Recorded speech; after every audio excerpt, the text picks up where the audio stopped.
Comment vendre n'importe quel produit? Avant de pouvoir vendre n'importe quel produit à quelqu'un, il va falloir que tu t'intéresses à lui.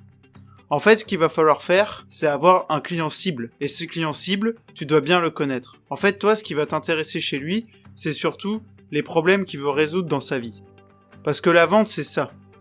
Le client a un problème ou un besoin, et nous lui vendons la solution.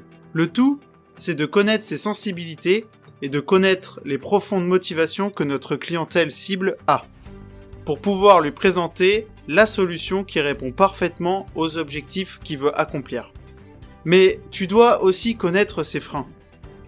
Par exemple, Charlotte, 23 ans, quand elle achète un rouge à lèvres, ce qu'elle veut profondément, ce n'est pas d'avoir les lèvres rouges, mais ce qu'elle veut, c'est satisfaire un besoin d'estime de soi et d'appréciation des autres. Et c'est cela qu'il faut lui vendre. Alors, comment tu peux identifier ces profondes motivations ? Ici, il va falloir faire appel à 2 compétences fondamentales qu'il faut quand on se positionne comme vendeur. Poser les bonnes questions, je le dis sur toutes mes vidéos, mais si tu veux identifier les motivations de ton client, il va falloir le lui demander. Et si tu vends sur internet, connecte-toi sur des groupes Facebook, essaye de faire des sondages pour connaître les réels problèmes des gens, leurs objectifs et les solutions qu'ils attendent. Essaye d'être créatif, mais trouve ton profil de client et pose-lui des questions, il te donnera les réponses. Au lieu de faire comme beaucoup de vendeurs et vendre des caractéristiques de produits, il est largement préférable de vendre un résultat. Il y a un exemple bien connu qui dit qu'on ne vend pas une perceuse, mais un trou dans un mur. Lorsque tu argumentes ton produit, il est important de dire en quoi ton produit est la solution aux profondes motivations de ton client. Lorsque tu auras compris ça, tes chances de vendre seront multipliées. Si tu vends à des professionnels, la notion de retour sur investissement est très importante. Car si ton produit va faire gagner de l'argent à ton client, il n'y a pas de meilleur argument, et tu dois le dire. Lorsque tu vends à des particuliers, c'est pareil. Par exemple, celui ou celle qui achète un régime comme j'aime, il achète plus de confiance en soi, être mieux dans sa peau, et un regard des autres différent. Et si tu veux absolument donner des caractéristiques de produit, parce que des fois on est obligé, n'oublie pas de donner un avantage pour chaque caractéristique. Sinon, ça n'a aucun intérêt. Il est vrai qu'il y a des produits qui sont plus faciles à vendre que d'autres. En fait, on dit qu'il est infiniment plus facile de vendre de l'aspirine à quelqu'un qui a mal à la tête pour le soulager, plutôt que de vendre des vitamines à quelqu'un qui va bien, même s'il est conscient que ça peut lui être bénéfique.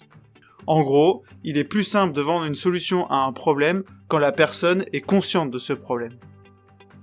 C'est plus simple de vendre un régime à une personne qui sait qu'il faut qu'elle maigrisse pour être mieux dans sa peau, plutôt que de vendre un programme sportif à une personne qui n'en ressent pas l'envie ni le besoin, même si ce n'est pas impossible.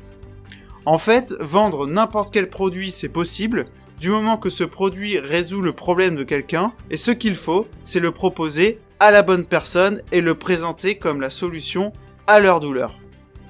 Lorsque tu as bien identifié ta clientèle cible, tu as constaté bien sûr que ton client avait aussi des inquiétudes, des freins à acheter ton produit et c'est tout à fait normal. C'est d'autant plus important quand tu pratiques la vente en ligne, car tu ne peux pas répondre en direct à ton client, donc c'est important de les avoir identifiés et d'anticiper les objections de tes clients. Par exemple, la marque Comme J'aime a identifié que les objections de leurs produits, c'était que leurs clients n'avaient pas le temps de cuisiner, qu'ils avaient peur que cela ne soit pas bon, et ils avaient peur d'avoir faim. Et Comme J'aime répond à cela directement en première page de son site. Et dit « Comme J'aime est un programme minceur de plats équilibrés, savoureux et copieux, tout prêt livré chez vous. » Et c'est exactement ce qu'il faut faire. C'est-à-dire que Comme J'aime ici, ils ont anticipé les objections de leurs clients et ils ont levé l'objection avant même que le client ne se pose ses questions. Si tu es encore là, j'imagine que tu as aimé la vidéo, alors like la vidéo, abonne-toi et tu peux télécharger mon guide de la négociation gratuitement en description de cette vidéo. Allez, à plus tard pour une prochaine vidéo. Salut!